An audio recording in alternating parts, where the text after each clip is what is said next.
नमस्कार, बहुत स्वागत है आप सभी का। मैं हूं आपके साथ नैना यादव, लेकर हाजिर हूं हमारा खास शो पूछता है इंडिया। आतंकवादियों के गुलाम पाकिस्तान, जहां पर हुक्मरान बड़े फख्र से खुद को आतंकवादियों का गुलाम बताते हैं और हिंदुस्तान को गीदड़ भभकी देने की कोशिश करते हैं। हम आपको पाकिस्तान के एक पूर्व मंत्री के बेशर्मी के बारे में बताएं, उससे पहले आपको सुन लेना चाहिए पाकिस्तान के पूर्व मंत्री शेख रशीद की बात, जो खुद आखिर कैसे आतंकवादियों से यारी की बात को स्वीकारते हैं। मैं तो सिर्फ एक ही बात, हाफिज सईद साहब का मैं गुलाम हूँ। मैं हाफिज सईद साहब की वजह से सारी मेरे टेलीफोन में से हाफिज सईद साहब का नंबर निकल आया अमेरिका में, और उन्होंने मुझे अमेरिका से निकाल दिया कि हाफिज सईद का नंबर इस बंदे के फोन में से निकला है। और आप मुजाहिद लोग हैं, अजीम लोग हैं, आपने अपनी जिंदगियां वक्फ की हैं इस पाकिस्तान के लिए। ना चिड़िया चहकेंगी हिंदुस्तान में, ना बिरला जी के मंदिर में घंटियां बजेगी, और ना ही हिंदुस्तान में कोई ऐसा काम हो सकेगा जो पाकिस्तान के खिलाफ जाए। हम पाकिस्तान के साथ हैं, हाफिज सईद साहब के साथ हैं। तो सुना आपने कैसे एक आतंकी का साथ देने पर खूब सीना चौड़ा करके गर्व से, फख्र से ये महोदय बता रहे हैं कि भाई कैसे मुरीद हैं हाफिज सईद का। वो हाफिज सईद जो जाने कितने लोगों की जान लेने पर ये कहा जाए कि उसके नाम पर ये दर्ज है, हत्यारा है, आतंकवादी है। वर्ल्ड लेवल पे कई ऑर्गेनाइजेशन ने उसे आतंकवादी घोषित करके रखा है।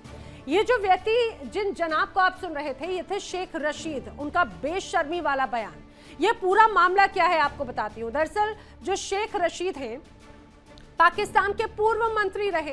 सार्वजनिक कार्यक्रम में वो शामिल हुए थे जहां पर वो खुलेआम आतंकी संगठन लश्कर-ए-तोयबा के प्रमुख हाफिज सईद की शान में कसीदे पढ़ते हुए दिखे, और तो और खुद को हाफिज सईद का गुलाम तक बता गए।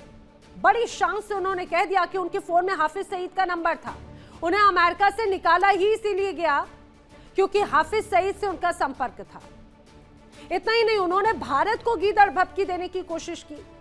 वो कह रहे हैं कि पाकिस्तान के खिलाफ भारत का कोई भी कदम कामयाब नहीं होने देंगे। और खास बात यह कि शेख रशीद के साथ मंच पर जो लोग आपको इर्द गिर्द नजर आ रहे थे, वो कोई समाज सेवक नहीं है, ना ही किसी कैबिनेट का हिस्सा। वो थे लश्कर के कमांडर, लश्कर कमांडर और पाकिस्तान मरकजी मुस्लिम लीग यानी पीएमएमएल का अध्यक्ष खालिद मसूद संधू, आतंकी संगठन का सीनियर कमांडर कारी मोहम्मद याकूब शेख।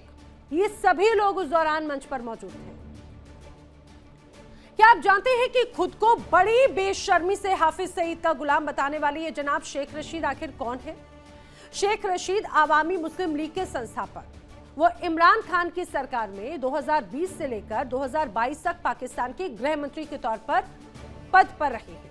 उनके राजनीतिक करियर के दौरान भारत पाकिस्तान संबंध और आतंकवाद से जुड़े मुद्दे पर उनके कई तीखे बयान आते रहे हैं। आपको मैं ये भी बता दूं कि जो जनाब जिस हाफिज सईद की गुलामी में फख्र महसूस कर रहे थे, वो आखिर कौन है? हाफिज सईद जो संयुक्त राष्ट्र के माध्यम से वैश्विक आतंकवादी घोषित किया जा चुका है, उस पर अमेरिका ने $10 मिलियन का इनाम घोषित कर रखा है। हाफिज सईद भारत में कई आतंकवादी हमलों का मुख्य साजिशकर्ता माना जाता है, जिसमें 2008 का मुंबई में हुआ आतंकवादी अटैक भी शामिल है। हालांकि ये कोई पहला मामला नहीं था जब आतंकवादियों और सियासतदानों का रिश्ता उजागर हुआ हो। लेकिन सवाल ये खड़ा होता है कि जिस मुल्क के सियासतदान आतंकवादियों की शान में कसीदे पढ़ना अपने लिए सम्मान की बात समझते हैं, आखिर उसका हो क्या सकता है? और हिंदुस्तान को ये जनाब गीदड़ भभकी दे रहे हैं। हिंदुस्तान के लिए कह रहे हैं कि पाकिस्तान के खिलाफ कोई कदम अगर हिंदुस्तान उठाएगा, अरे भाई पाकिस्तान को जरूरत अपने घर को संभालने की है। हिंदुस्तान को जरूरत भी नहीं है पाकिस्तान के बारे में ज्यादा सोचने की। ये अपनी राजनीतिक रोटियां ही इसी रूप में सेक रहे होते हैं हमेशा। अब जो बड़े सवाल खड़े होते हैं, क्या शेख रशीद का बयान आतंकवादियों और सियासत के बीच में गठजोड़ का खुलासा करने के लिए पर्याप्त नहीं है? क्या पाकिस्तान आतंकवादियों का साथ छोड़ नहीं पा रहा या सरकार के अस्तित्व के लिए आतंकवादी अब पूरी तरह से जरूरी हो गए हैं? क्या पाकिस्तान में पड़ रहे आतंकवादी अमेरिका या अंतर्राष्ट्रीय बिरादरी को दिखाई नहीं देते? करेंगे चर्चा। खास मेहमानों का जो पैनल है वो मेरे साथ में कनेक्ट हो रहा है। आपको जल्दी से एक बार उनसे मिलवा देती हूँ। जिस रूप में मेरे साथ में इस दौरान विदेश मामलों के जानकार के तौर पर रोहित शर्मा जी कनेक्टेड रह रहे हैं। रोहित जी, आपका बहुत स्वागत है। और भी कई मेहमान जो कनेक्ट होंगे उनसे भी मिलवाऊंगी। लेकिन अच्छा रोहित जी, ये जो जनाब अभी नजर आ रहे हैं, इनके पूर्व गृह मंत्री पाकिस्तान के हाफिज सईद के साथ में उनका प्रेम, ये नहीं दर्शाता कि पाकिस्तान में सरकार और आतंकवाद हमेशा एक ही साथ चलता है? देखिए, एक चीज के इन लोगों की जो पॉलिटिक्स है वो इस्लाम पे चलती है, और हाफिज सईद क्योंकि ये उसे बताते हैं कि इस्लाम का मसीह है, इसलिए ये लोग हाफिज सईद के साथ अपने रिलेशंस अच्छे बताने की कोशिश करते हैं। यही वो जनाब हैं शेख राशिद, पहले रेलवे मिनिस्टर थे, उसके बाद ये अगली गवर्नमेंट में ये होम मिनिस्टर बने। ये वही साहब हैं जिनकी वजह से पाकिस्तान की एक इन्फ्लुएंसर, सोशल मीडिया इन्फ्लुएंसर इतनी पावरफुल हो गई थी कि वो प्राइम मिनिस्टर इमरान खान की सीट पे जाकर खड़ गई थी और वहां पर फोटो खींच पाई। ये वही लेडी हैं कि पाकिस्तान के एक सीनियर जर्नलिस्ट हैं, बड़े सीनियर जर्नलिस्ट हैं, उनका एक प्राइवेट जेट खड़ा था एयरपोर्ट पे, ये अंदर घुस गई, सिक्योरिटी ने कैसे अलाउ किया वो यही जानते होंगे। जा करके वो मैडम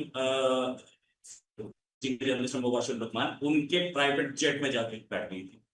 मुबाशिर लुकमान ने बाद में इस पे एक वीडियो भी बनाया कि ये मेरे जेट में कैसे घुस गई, कोई टेररिस्ट घुस जाएगा तो और लेकर के कहीं घुस जाए, प्लेन को कहीं घुसा देगा तो कैसे टेरर ट्रैक को कैसे रोका जाएगा।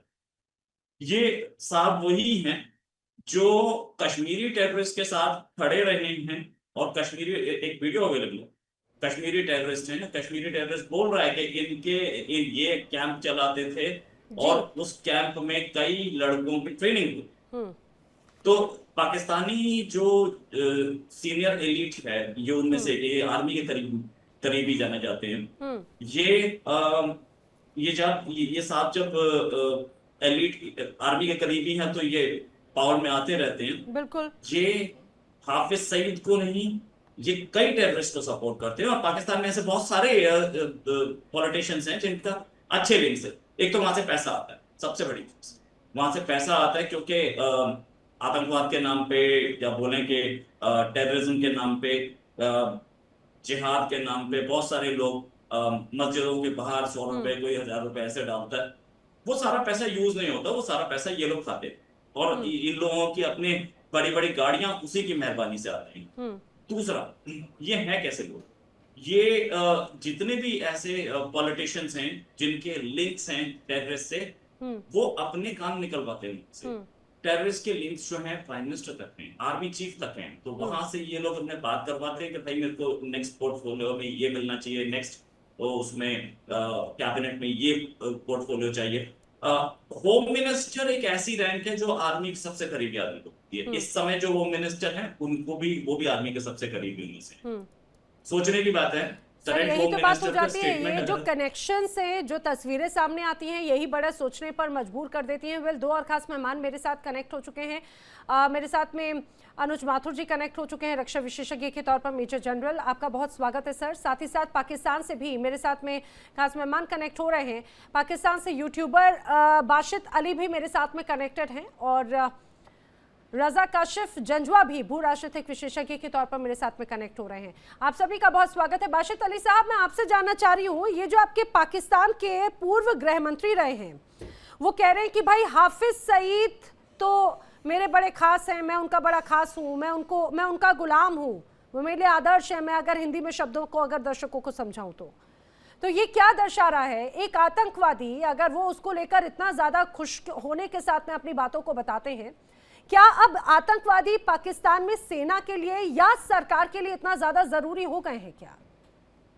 देखिए, जिनको पहले तो बहुत शुक्रिया आपका, जिनको आप आतंकवादी कहते वो आपके लिए आतंकवादी हो सकते हैं। अरे मेरे लिए नहीं भाई, वो टेररिस्ट घोषित है अंतर्राष्ट्रीय संगठनों के माध्यम से। मुझे आपने टाइम दिया तो मेरी सुनना। वो तो पाकिस्तान के लिए जिहाद लड़ रहे हैं, कश्मीर के लिए जिहाद लड़ा उन्होंने, तो कश्मीर जो आपके कब्जे में है उसके लिए जिहाद लड़ा। अगर कोई हाफिज सईद को पसंद करता है, उसकी अपनी मर्जी है, उस पर आप कैसे रोक सकते हैं?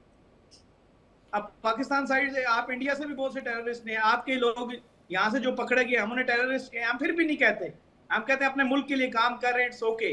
तो थोड़ा सा हम दोनों मुल्कों को मेरे ख्याल से एक दूसरे के लिए अच्छे कदम उठाने चाहिए। लेकिन मुझे लग रहा है, देखो आप यंग हो, आपको लोग सुनते हैं, देखते हैं, आपकी बातों का शायद उस बात को महसूस भी करते होंगे, लेकिन जरा फैक्चुअल बेसिस पे बात करें। अगर हाफिज सईद की बात करें तो हाफिज सईद को कितने आतंकी संगठनों के माध्यम से या कितनी बड़ी ऑर्गेनाइजेशन के माध्यम से उससे टेररिस्ट घोषित किया गया?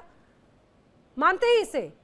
अमेरिका ने उसे टेररिस्ट घोषित किया, यूएन ने उसे टेररिस्ट घोषित किया। आपके मानने नहीं मानने से यही तो बात है। इस्राइल के थ्रू फिलिस्तीनियों को मरवा रहा है, अमेरिका क्या कह रहा है? ये सब बड़े बड़े अरे आप सुनिए, अगर अभी सुनिए, पिछले कुछ वक्त में अगर आप देखेंगे, अगर आपको इजराइल वाली बात नजर आती है, बलूचिस्तान, खैबर पख्तूनख्वा, पीओके में आपने उस दूसरा फिलिस्तीन बना दिया है, वहां पे कब्रिस्तान बनाकर रखा है पाकिस्तान की सेना ने। वहां पर देखिए बहुत ज्यादा 24 घंटे भी नहीं हुए, वहां से जो तस्वीरें आई हैं जो फिलिस्तीन से आती थी, जो गाजा के हिस्से से आती थी, वैसी तस्वीरें आ रही हैं आप बलूचिस्तान से। डिस्कशन करना चाह रहा हूं, सुने। देखिए दोनों मुल्कों, इंडिया और पाकिस्तान को अगर हम देखें तो दोनों मुल्कों में ऐसे प्रॉब्लम्स हैं, ऐसे ग्रुप्स, ऐसी चीजें हैं जिसमें लड़ाइयां चल रही हैं, ऐसे मसाइल चल रहे हैं जो कि नहीं होने चाहिए। पाकिस्तान में भी चल रहे हैं और इंडिया में भी बहुत सी स्टेट्स ऐसी हैं जहां पे चल रहे हैं। ये कोई नॉर्मल सी मणिपुर हो जाए, नागालैंड हो जाए, बिल्कुल नहीं। मणिपुर में बड़े अच्छे से इलेक्शंस हुए, मणिपुर में हमारे प्रधानमंत्री बड़े अच्छे से गए, बहुत सब कुछ ठीक है।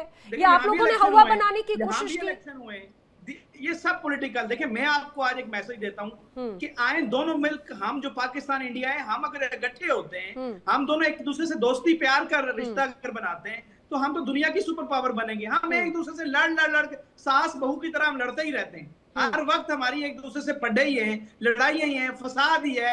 मैं चाहता हूं कि फॉर एग्जांपल आपके गेस्ट बैठे हैं, आप बैठे हैं, हम ऐसी डिस्कशन करें कि हाउ इंडिया एंड पाकिस्तान दुनिया में तरक्की करके सुपर पावर बने, एशिया पावर बने। तो हम ऐसी बातें क्यों नहीं करते? बहुत अरसा हो गया एक दूसरे से लड़ते आप मीडिया पे लड़ते हैं। कितनी अच्छी बात, मैं इसका जवाब ये तो हमें एक होना चाहिए। कितनी अच्छी बात बोल रहे हैं, लेकिन बाकी सब तो ठीक है। लेकिन जैसे ही आपने कहा खासतौर से संयुक्त राष्ट्र सुरक्षा परिषद की बात करूं तो अलकायदा और लश्कर तैयबा से जैसे संबंध के आधार पर उसे आतंकवादी घोषित किया, किसे? हाफिज सईद को संयुक्त राष्ट्र सुरक्षा परिषद ने।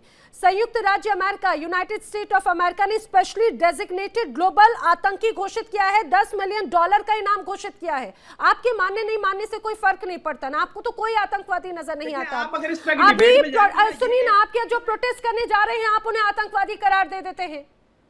आप सुनिएगा, अनुज माथुर जी, इस तरह की डिस्कशन में जाएंगे, ये कभी भी हल होने वाली बात नहीं। जय हिंद नैना। देखिए मैं आपको एक बात बताऊं, दो तीन चीजें हमको समझने की आवश्यकता है और थोड़ा ध्यान से सुनने की जरूरत है। एक तो ये है कि जो बात हम लगातार कहते चले आ रहे हैं कि सरकार का और आतंकवादी संगठनों का गठजोड़ है, ये 2-3 जगह बिल्कुल साफ निकल करके आया है। इनके बारे में जितना पहले की बातें बताना, उनको डिस्कस करना अब मुझे लगता है बहुत जरूरी नहीं है। जब ये रेलवे मिनिस्टर थे, जब ये होम मिनिस्टर थे, इन्होंने क्या क्या बातें कही। हर बार इन्होंने भारत को न्यूक्लियर बॉम्ब की धमकी दी। इन्होंने ये कहा कि अगला जो युद्ध भारत से होगा वो बिल्कुल डिसाइसिव होगा, बिल्कुल फाइनल होगा और बिल्कुल किलिंग होगा और खत्म हो जाएगा। अब भी जो उन्होंने कहा है, अभी जब हम बात कर रहे हैं कि हाफिज सईद आतंकवादी है या नहीं, उन्होंने स्वयं कहा है कि मैं पहली बात उनका गुलाम हूं, दूसरी बात मेरे फोन में उनका नंबर दिखाई दिया इसलिए मुझे अमेरिका से डिपोर्ट कर दिया गया। इसका मतलब अमेरिका इस बात को इतना ज्यादा तवज्जो देता है कि हाफिज सईद नाम का आदमी इतना जबरदस्त, इतना बड़ा आतंकवादी है कि इसका टेलीफोन नंबर रखना भी आपको अगर है तो आपको उस देश से निकाला दे दिया जाएगा। मैंने कहा बासित अली साहब मैंने कुछ नहीं बोला, आप जब बोल रहे थे हम क्यों अमेरिका को डिस्कस कर रहे हैं? हम क्यों, हमें क्यों एक कॉम्प्लेक्स है अमेरिका से? हमें क्यों ये कॉम्प्लेक्स है कि अमेरिका को ये बुरा लग गया तो हमें ये बासित अली साहब, हम खुद एक दूसरे को क्यों ठीक करते? नैना प्लीज जी सर, ये मैं नहीं कह रहा हूं, मैं उनके स्टेटमेंट पे बता रहा हूं। उन्होंने दिया ये स्टेटमेंट उसी सांस में, जब सांस में उन्होंने कहा है कि मैं गुलाम हूं। उन्होंने कहा है कि मैं, नैना उन्होंने कहा, I am not talking to him, Naina उन्होंने कहा है कि मैं हाफिज सईद का गुलाम हूं और मुझे अमेरिका से निकाला गया था क्योंकि मेरे पास हाफिज सईद का नंबर था। तो मैं सिर्फ एक चीज 1 and 1 टुगेदर करके बताने का प्रयास कर रहा हूं, पहली बात। दूसरी बात, देखिए आपको क्या होता है कि ये कोई छोटा मोटा व्यक्ति नहीं है। वहां पर जब जिस स्टेज से इन्होंने ये भाषण दिया है, ये बातें कही हैं कि भारत में घंटियां नहीं बजेंगी, भारत में चिड़ियाएं नहीं चहकेंगी, भारत में ये नहीं होगा, भारत में वो नहीं होगा, उस समय उनके साथ स्टेज पे दो नॉन आतंकवादी बैठे हुए थे। उनके नाम अगर मैं बता दूं तो खलीद मसूद जंगू और शेख याकूब, वो साथ में बैठे हुए थे। अगर ये अभी भी कहेंगे कि वो भी नहीं आतंकवादी हैं। जब आतंकवादियों को ऑपरेशन सिंदूर के दौरान 108 आतंकवादियों को मारा गया था, तो उनके जनाजे के साथ पाकिस्तान ऑपरेशन सिंदूर तो आपका कोरा झूठ है ना, उस पे बार-बार पाकिस्तान की वो भी आपका एक पास्ट है, उसे भूल जाएं। वो आपका एक बड़ा गंदा पास्ट है। बात तो सुन लो, let me finish, let me complete. Basit Ali ji, आप कितना बोलोगे, कितना बोलोगे? आप मेरी बात खत्म करिए। आप एक ही चीज को रिपीट करेंगे, टेररिस्ट टेररिस्ट टेररिस्ट, तो फिर मैं भी बताऊंगा ये super hero super hero super hero, और लड़ाई चलती रहेगी। इसका मतलब ऐसे नहीं होगी। देखिए इंडिया डेली 24/7 अब आपकी स्मार्ट टीवी पर। इंडिया डेली मौजूद है सभी डिजिटल प्लेटफॉर्म पर लाइव और लगातार। इंडिया डेली 24/7 हर दिन राष्ट्र को समर्पित।